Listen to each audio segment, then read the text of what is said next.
अस्सलाम वालेकुम नाज़रीन, प्रोग्राम कराची टुडे और मैं हूं आपका मेज़बान बिलाल खान। आज सबसे पहले जो बात की जाएगी, जो वक्त करीब आता चला जा रहा है, 29 अप्रैल यानी कि NA 249 की अगर बात की जाए, बाई इलेक्शन जो ज़िमनी इंतखाबात हैं, उसमें अभी तक ये फैसला नहीं हो सका। ऑब्वियसली 29 अप्रैल को होगा, लेकिन हर सियासी जमात ज़ोर आजमाती नज़र आ रही है। हर सियासी जमात ये चाह रही है कि वो वहाँ से फतहयाब हो और दूसरी सियासी जमातों को शिकस्त हो। इसके लिए कुछ कैंपेन्स की जा रही हैं, पार्टी जो है वो वहाँ पर कैंप्स लगा कर बैठी है, रैलीज़ निकाली जा रही है। हमने देखा कि गुज़िश्ता दिनों PSP की भी एक बड़ा जो है वो ज़ोर आजमाया गया, लोगों को जमा किया गया और मुस्तफ़ा कमाल जो कि कैंडिडेट हैं, जो पार्टी के चेयरमैन भी हैं, यानी 249 से ये इलेक्शन लड़ रहे हैं, तो उन्होंने भी जोर आजमाने की कोशिश की। दूसरी जानिब अगर मैं बात कर लें तो PTI है, TLP है, नून लीग है, नून लीग के मिफ्ता इस्माइल भी काफ़ी ज़ोर आजमा रहे हैं। और आज़ाद उम्मीदवारों की भी मैं बात करूँगा तो आज़ाद उम्मीदवार भी यहाँ पर ये ज़ोर आजमा रहे हैं कि अगर उनके पास ये सीट आती है तो वो पुरअज़म नज़र आते हैं कि इस हलके के जो हालात हैं वो तब्दील किए जा सकते हैं। एक सर्वे के मुताबिक मैं आपको यहाँ पर बताऊँ कि मैं 12 प्रोग्राम कर चुका हूँ NA 249 पर। यहाँ के मसाइल क्या हैं? यहाँ का सबसे बड़ा मसला पानी का मसला भी करार दिया गया है और गैर कानूनी कनेक्शंस भी यहाँ पर इन इलाकों के अंदर मौजूद हैं। सड़कें भी यहाँ पर बनी हुई नहीं है। PTI क्लेम करती है फैसल वाडा जब यहाँ पर MNA थे तो उन्होंने बड़ा काम किया, लेकिन वो काम होता दिखाई नहीं दिया। वो काम अभी तक यहाँ पर नजर नहीं आता। या फिर बात कर ली जाए पीपल्स पार्टी की, तो पीपल्स पार्टी की तो हुकूमती सिंध हुकूमत, उसने क्या काम किया? या फिर MQM की बात की जाए तो 4 साल इनके मेयर रहे वसीम अख्तर, वो क्या काम करके गए? PSP की अगर बात की जाए तो PSP का एक बड़ा नाम चेयरमैन वहां पर मौजूद है जो लड़ रहे हैं। वो ये क्लेम करते हैं कि जब मैं नाजिम था कराची का तो तब मैंने इस हलके की सूरत हाल बदल दी थी। क्या वाकई ये हकीकत है या फिर ये सब जो है वो एक मजे का खेज बातें हैं? इसी पर बात करेंगे आज आज़ाद उम्मीदवार NA 249 से जो इलेक्शन लड़ रहे हैं, ये बाई इलेक्शन, इशरत गजाली साहब एडवोकेट भी हैं, इस वक्त मेरे स्टूडियो में मौजूद हैं। बहुत शुक्रिया इशरत साहब, आपने ज्वाइन किया। जानना ये चाहूँगा NA 249 के हवाले से, मतलब आज़ाद उम्मीदवार होकर लड़ना, क्या समझते हैं आवाम सपोर्ट करेगी? देखिए, 72 साल की अगर तारीख देखें तो जितनी भी पार्टियां हैं, पॉलिटिकल पार्टीज, उन्होंने कोई डिलीवर तो नहीं किया, ना ही कुछ डेमोन्स्ट्रेट किया है। तो अब जाहिर बात है आवाम भी अब समझ गई है, और आपको पता है दूध का जला छाछ भी फूक फूक के पीता है। तो आवाम भी अब समझदार है और आवाम भी अब उठ गई है। और मैं समझता हूँ आज़ाद का चांस है इस दफ़ा। मेरा अपना तो यही ख्याल है, आज़ाद क्लिक कर सकता है। अच्छा, तो इस इलाके के मसाइल के बारे में आप जानते हैं, आगाह हैं कि जी क्या मैं मसाइल हैं, कैसे हल हाँ, होंगे? मैंने इलाके का भरपूर विज़िट किया है और मैंने देखा है कि बहुत ही, कहते हैं ना, मखदूश हाल हो गया इलाका। और वहाँ पे यानी MKM के दौर से देख लें आप, 33 ईयर्स MKM ने भी गुजारा है, जैसे अभी आप कह रहे थे। और पीपल्स पार्टी ने तो सॉरी टू से पूरे कराची को ही गोट बना दिया है। बल्कि मैं तो हमेशा कहता हूँ ये वर्ल्ड का गोट हो गया है। अच्छा। तो अब काम का जहाँ तक ताल्लुक है, रोडें टूटी हुई हैं, स्कूल्स का बहुत बुरा हाल है, कॉलेजेस है नहीं, कोई मेजर हॉस्पिटल नहीं है, क्योंकि बंदा वहाँ पहुँचते पहुँचते जिना अगर कोई हार्ट का भी है तो रास्ते में ही चला जाता है। तो बहुत ही बुरा हाल है। और वो वहाँ का जो अगर सिस्टम अगर देखें पानी का, जैसे आप कह रहे हैं, अगर पानी पे अगर आप आएँ तो पानी में एक टैंकर माफिया का बड़ा रोल प्ले कर रहा है। और टैंकर माफिया को जब तक आप कू नहीं करेंगे, पानी का मसला भी हल नहीं होगा। और K4 का आपको पता है 99 में मुशर्रफ साहब ने स्टार्ट किया था, उसको भी कुछ नहीं हुआ। तो ये बहुत सारे मामलात हैं जो, लेकिन इसको अगर हल जो कर सकता है वो वहाँ का रहने वाला और वहाँ का चाहने वाला, वहाँ के लोगों से मोहब्बत करने वाला, तो वो उसको ग्रास रूट लेवल पे जाके उसको डिलीवर कर सकता है, डेमोन्स्ट्रेट कर सकता है। तो अदर आपको कैसे ख्याल आ गया कि आज़ाद होकर भी अगर लड़ेंगे तो जीता जा सकता है? कोई पार्टी ज्वाइन करते हैं? नहीं, देखिए, पार्टी के साथ अगर आप जाएंगे ना, पार्टियों का जो आपने हाल देखा है, बिला वजह के अपने आप को दागदार करने वाली बात है। अच्छा। और कायद आजम हमेशा कहते नहीं तो थे, ये जो सारी सियासी जमातें जोर आजमा रही हैं, दागदार कर रही हैं। नहीं, इनका आप पास्ट तो देखिए, माजी तो देखिए, ये कोई इनका माजी कोई अच्छा है? इन्होंने क्या कारनामा है सर अंजाम दिए हैं इनके? तो मैं तो समझता हूँ इनको थोड़ा सा अगर शर्म और हया नाम की अगर इनमें कोई चीज़ है तो इनको तो आना ही नहीं चाहिए, क्योंकि इन्होंने क्या डिलीवर किया है। आप कराची का ही हाल देखिए ना, कराची में क्या है? कुछ भी नहीं है। डिलीवर नहीं किया तो लोग तो फिर इन्हें ही वोट देते हैं। देखिए, लोग मजबूर हैं, लोग, एक सिस्टम है, एक सिस्टम इनको लाता है, सिस्टम के तहत चला जा रहा है मामला। अगर सिस्टम को अगर लोग थोड़ा सा डेंट मारेंगे तो नहीं तो नया सिस्टम चेंज सिस्टम के थ्रू ही चेंज करेंगे या फिर आजादाना तौर पर अगर लेकर आते हैं तो सिस्टम तब्दील कर सकते हैं आप अकेले? नहीं, आज़ाद आना तो नहीं कर सकते, लेकिन अपोजिशन में बैठ के विजन के साथ काम करके और प्लानिंग के साथ काम करके, अभी जैसे मेरा जो मेन मकसद है, लोकल गवर्नमेंट्स के इंतखाबात बहुत करीब है, तो मैं इस वक्त टैलेंट हंट में हूँ ना यंगस्टर्स के लिए। ठीक है। तो मैं चाह रहा हूँ कि मुझे यंगस्टर्स मिलें ताकि यूसीस में उनको इंजेक्ट किया जाए। और जब आप सिस्टम देखिए ना, एमएनए की सीट तो सारा लेजिस्लेशन का वर्क है, और लेजिस्लेशन के वर्क में आप कैसे लोकल गवर्नमेंट्स के काम कर सकते हैं? आप थोड़ा सोचिए ना, हम जाके वहाँ झूठे वादे क्यों करें?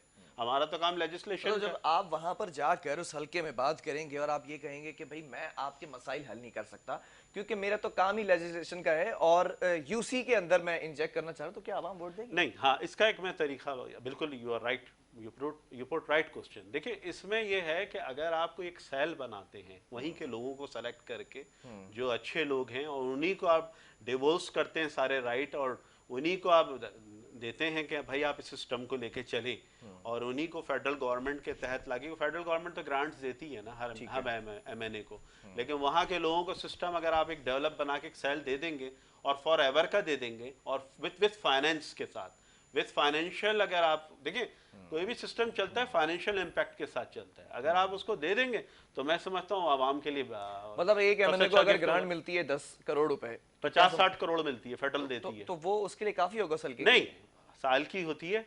अगर ये तो 3 साल तो जाया हो गया, अब 2 साल में अगर 1 अरब आता है, अगर आप उसका कोई सिस्टम, कोई एजुकेशनल सिस्टम के लिए आप काम कर लेते हैं और हेल्थ के लिए कोई ग्रांट, कुछ मतलब 20 करोड़ में अगर एक सड़क बना देंगे तो ग्रांट 20 करोड़ में नहीं, 20 करोड़ में आप सड़क नहीं बनाए, आप कोई ऐसा सिस्टम बनाए फाइनेंशियल कि उसी मतलब से बिजनेस जनरेट। मैं ये चाह रहा हूँ इशरत गजाली साहब कि जो आज़ाद उम्मीदवार की हैसियत से आप लड़ रहे हैं, तो इसको जो लोग देख रहे हैं वो ऑब्वियसली सुनना चाहते होंगे ना कि आप करना क्या चाहते हो उस हल्के के लिए, क्योंकि ऑब्वियसली स्पेसिफिकली उस हल्के के ऊपर आपकी नज़र होगी, उस हल्के के लिए आपने कोई स्ट्रेटेजी बना के रखी होगी, उस हल्के के जो मसाइल होंगे उनको हल करने का तरीक़ेकार आपके पास होगा, एक मास्टर प्लान होगा। वो प्लान क्या है? देखिए, प्लान मेरा जो फोकस कर रहा हूँ फाइनेंस के ऊपर, जब तक फाइनेंस को मैं अपने तौर पे जनरेट नहीं करूँगा वहीं के लोगों के साथ के ग्रांट के मिलकर और पब्लिक प्राइवेट पार्टनरशिप के तहत जब वो होगी, तो मैं 3 पे फोकस करूँगा, हेल्थ,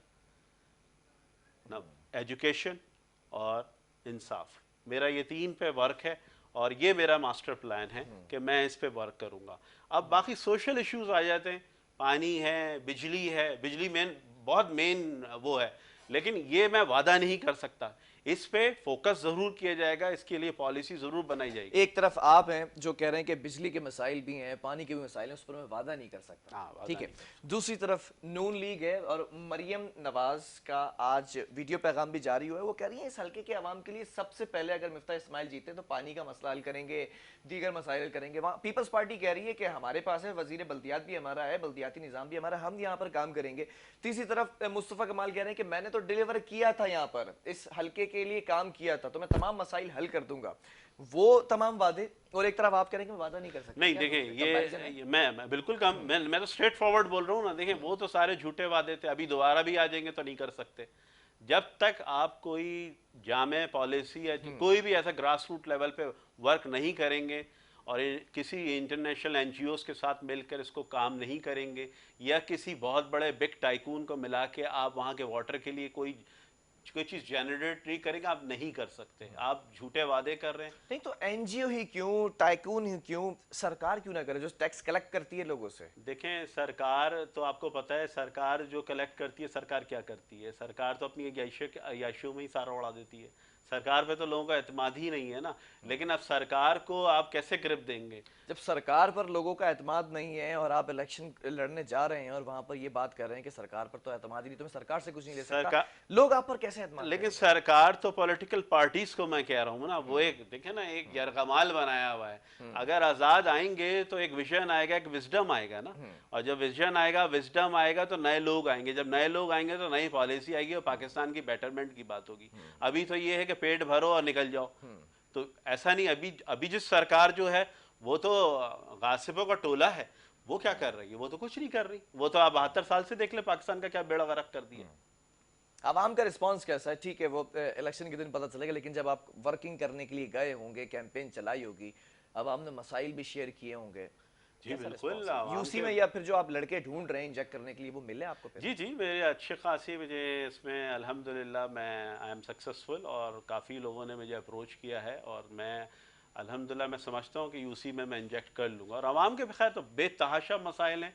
पानी का सबसे बड़ा है, जो आप मैंने आपसे खुल के कह दिया कि टैंकर माफिया को जब तक आप लगाम नहीं देंगे कुछ भी नहीं हो सकता। कैसे देंगे आप लगाम अगर देखें, एमएनए बन जाते हैं? वो तो जब वहाँ के इलाके के मकीन, और जब हमारे साथ एक सिस्टम जब जनरेट होगा, और लॉ एंड ऑर्डर अगर हम रेंजर्स और पुलिस की मावनत लेंगे, तो मैं समझता हूँ, और नहीं, ये कराची वाटर। ये चीजें तो अभी भी की जा सकती हैं। इसके लिए एमएनए बनना जरूरी है क्या? अभी भी अगर आवाम को इकट्ठा किया जाए, लॉ इन्फोर्समेंट एजेंसीज को जो है वो खड़ा किया जाए, डिपार्टमेंट्स को हिलाया जाए, डिपार्टमेंट्स की आंखें खोली जाएं, तो ये काम तो अभी भी हो देखिए सर, सकता है। ये तो मैं करता ही रहता हूँ। पीआईएल में तो मैं 24 साल से लगा हूँ, गुज़श्ता 24 साल से मैं पीआईएल में कर रहा हूँ। लेकिन जाहिर बात है, मैंने ये सोचा कि आवाम को भी अब मिलाया जाए। जब तक आवाम साथ मेरे नहीं खड़ी होगी, 24 साल मेरी ज़िंदगी के गुजर गए लॉ में, वकालत में जनाब, और पीआईएल में कर रहा हूँ और लोगों के लिए कर रहा हूँ। तो अब इसका मैंने हल यही देखा कि अब आवाम को भी साथ मिलाया जाए। जब आवाम साथ खड़ी होगी तो ये सारा सिस्टम इंशाल्लाह ठीक होगा। चले, मैं एक वक्फे की तरफ जा रहा हूँ, उसके बाद फिर आपसे बात करेंगे इसी मौजू के ऊपर। एनए 249 के जो बाई इलेक्शन होने वाले हैं, आखिरी सीट जिस सियासी जमात के पास थी, उस सियासी जमात ने क्या काम किया, और अभी यहाँ पर मसाइल चूँ कि तू इस वक्त यहाँ पर दिखाई देते हैं, तो ये मसाइल हल कैसे होंगे? पार्टीज़ का अपना एक अलग नैरेटिव है, एक अलग मंशूर है, आज़ाद उम्मीदवार का एक अलग मंशूर है, कैसे हल हो सकते हैं? आवाम किसको सपोर्ट करने जा रही है 29 अप्रैल को? एक वक्फे के बाद।